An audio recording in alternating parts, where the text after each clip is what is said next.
Hey, hello and welcome everyone. So in this video, I'm going to ask Bard, Google's AI model, and ask ChatGPT some econ related questions. So as you can see, I asked about price elasticity of demand. Let's just see what they say here. So here's Bard.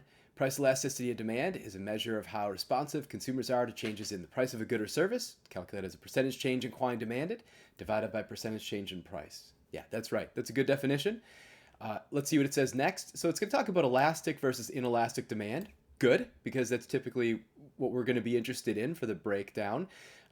Consider goods as being either relatively elastic, pretty responsive to changes in price, or relatively inelastic, pretty unresponsive to changes in price. So it's good that that's what they go into next.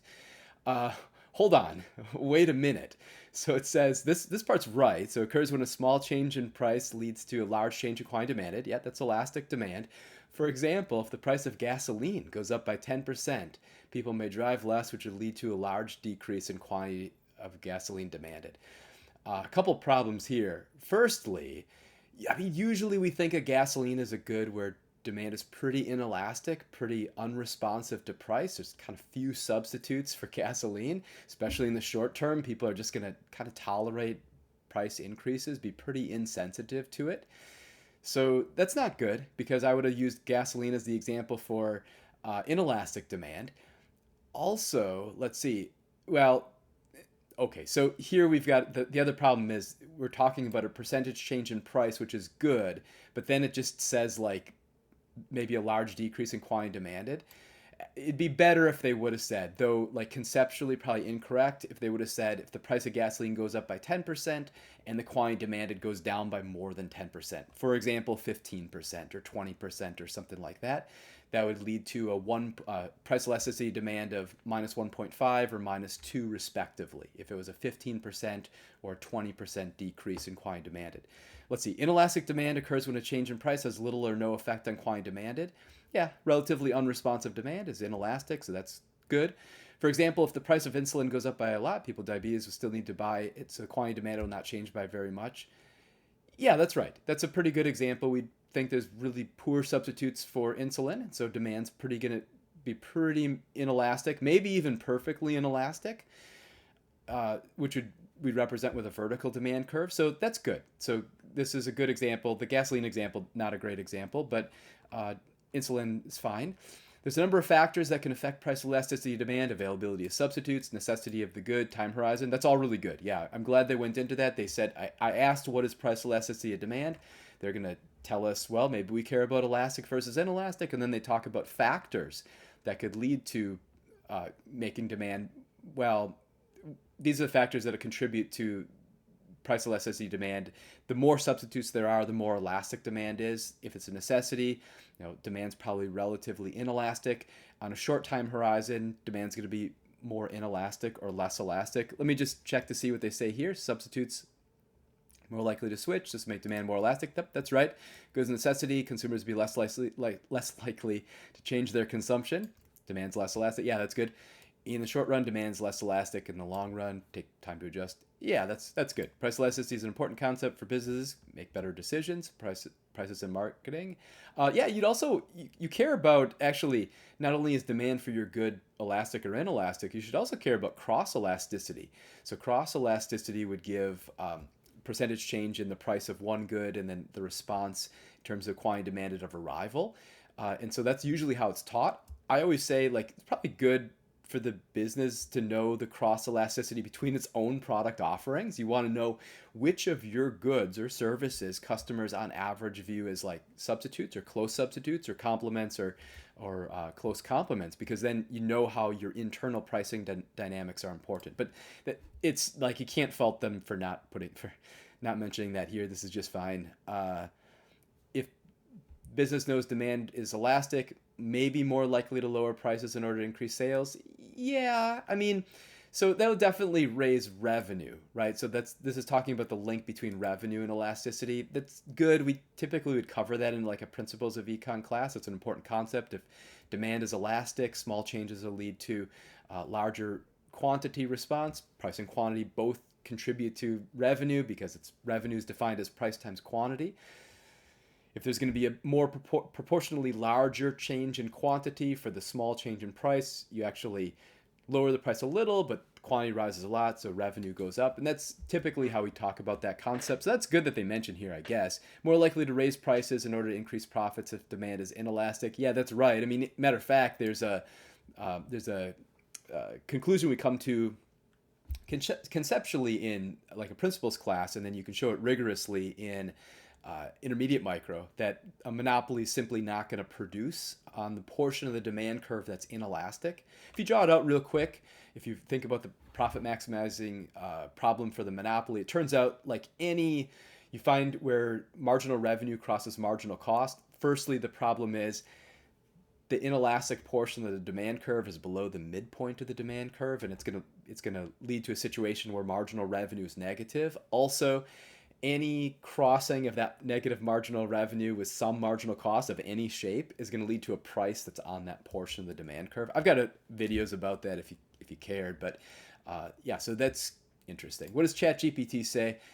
Price elasticity is a concept in economics, measures responsiveness of quantity to change in price. It quantifies the percentage change in quantity demanded in response to 1% change in price. I mean, that's not wrong, but that's an awkward thing to mention in the second line talking about the definition of price elasticity demand, though it's not incorrect, I guess. Price elasticity demand is typically calculated using the formula. Oh, good. So they actually give the formula: percentage change in quantity demand divided by percentage change of price. Good. Yeah, that's good. Can be either a positive or negative number. Right? So the result of the calculation, it's going to be a negative number, right? By the law of demand, though we might report it in absolute value, which would then be reported as a positive number. But to avoid any sort of confusion, we'd always want to talk about the elasticity in absolute value, if that's why it's positive. If we had price elasticity of supply, then yeah, it could be positive. I've got a video, it's called All About Elasticity, kind of talks about all those things in greater depth, if actually this spurs you on to want to review or learn more about elasticity. If the price elasticity demand is greater than 1 in absolute value, they didn't say that, they should, then it's elastic, so small change in price leads to a proportionally larger change in quantity demanded. Highly responsive, yeah, that's good. If price elasticity is less than 1 in absolute value, then it's inelastic, so relatively smaller impact on quantity demanded does a change in price, yeah, that's right. If it's equal to 1 in absolute value, then it's unit elastic or unitary elastic. So that's when there's a proportional change in quantity resulting from a proportional change in price. That's also the revenue maximizing point, and it corresponds to the midpoint of the demand curve. If price elasticity of demand is 0, it's perfectly inelastic. Yep, think about it's a fraction, right? So how do you get this thing to be 0? Numerator's got to be 0. Then the whole fraction's 0. And then if it's infinite, what happens? Perfectly inelastic. Yep, that's right. How does this get to be infinity? Well, what if we have 0 here? No change in price, but we have a massive change in quantity, or a minuscule change in price and a massive change in quantity. That would do it. What else did they say here? Price elasticity demand helps businesses and policymakers understand how changes in price will affect consumer demand. It's crucial in prices, revenue forecasting, market. Yeah, it's good. Yeah, okay. Apart from there's maybe a similar amount of inaccuracies in both. I guess maybe the inaccuracy here is a little bit less catastrophic. Well, I don't know. Less catastrophic. This is a pretty bad error that they have right here. So using gasoline. What was the other one? There's another. I thought there was another error that was. I'm remembering. Anyway, so there's some things we don't like so much. Let's see what it says if I tell it. So maybe you should use a different example for an elastic good. We usually think of gasoline as being a relatively inelastic good due to the poor availability of substitutes. Let's see what it says. It's taken a while to think. You're right. It's relatively inelastic. I know I'm right. Here's some other examples of elastic goods: clothing, electronics, restaurant meals, movie tickets. Yeah, it's better. It's important to note the elasticity of demand for a good can change over time. Demand for gasoline became more elastic during pandemics. People are driving less due to stay-at-home orders. No, the demand for gasoline fell overall due to the pandemic. Price elasticity of demand didn't change. However, it might have even become more inelastic because the quantity demanded was zero due to the aforementioned stay-at-home orders. Is that too snarky? I don't know. I guess I shouldn't get annoyed with the model, should I? Anyway, so let's see what it says. Yeah, I know I'm right. Price elasticity demand is typically around minus 0.3. Yep. Tobacco is usually around minus 0.4, though estimates vary. 10% increase in the price will lead to a 3% decrease in quantity demanded. However, during pandemic, price elasticity demand may have been more people are likely to switch to other modes of transportation.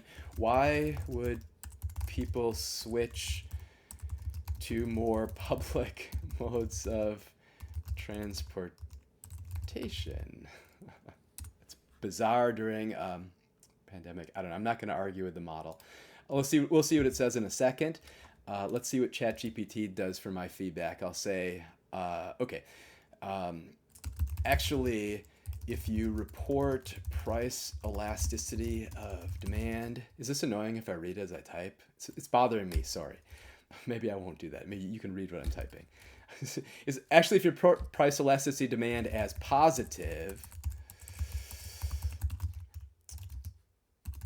you must specify we're talking about absolute value. Clarify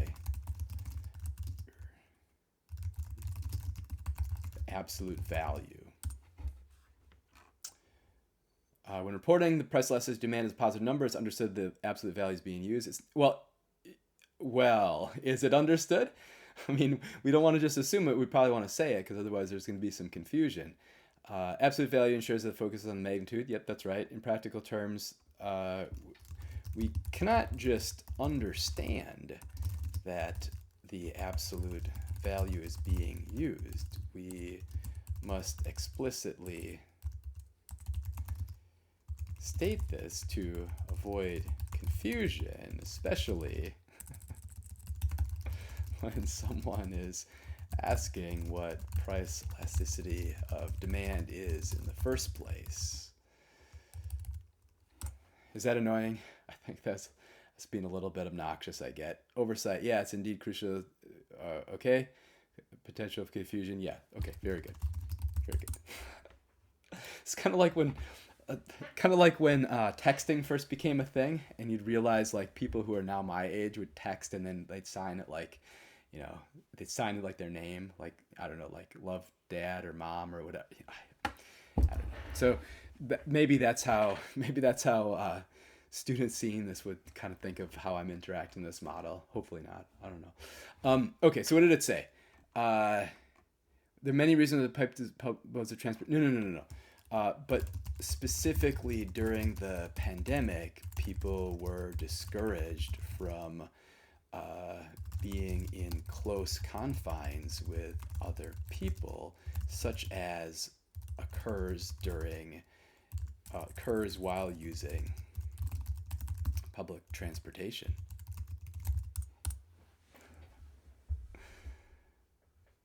Let's see what it says. Yeah, people were discouraged from being close confines. Yeah, the virus can. Okay, through usage. Right. So why would these other modes of transportation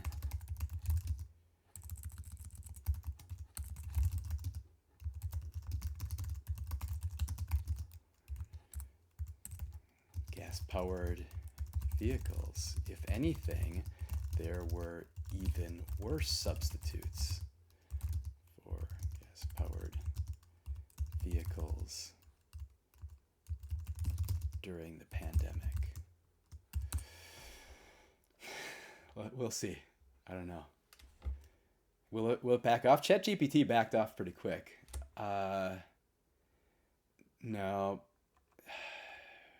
Yeah, it's pretty caught up on why people want public transportation. No. We're not interested in why public transportation is good per se. We are instead discussing the particular episode of the pandemic during which I point out these were poor substitutes for cars and perhaps worse than usual. I don't know if that makes sense. We'll see.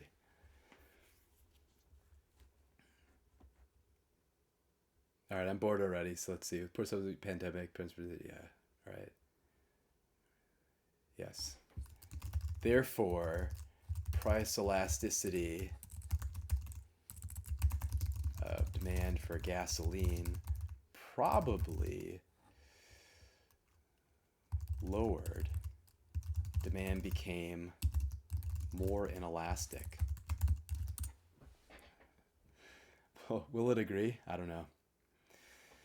We'll see. Yeah, okay. Boy, that was painful. That was a painful interaction. I don't know. Between the two of them, I guess like they both had some conceptual problems with this price elasticity of demand, and it seemed like ChatGPT maybe was a little bit more agreeable. I'm not sure. What do you think? Maybe you play around with it yourself, kind of evaluate the two. Hope you enjoyed this video and my, I don't know, somewhat contentious exchange with, in particular, Bard, but whatever. See you in the next one.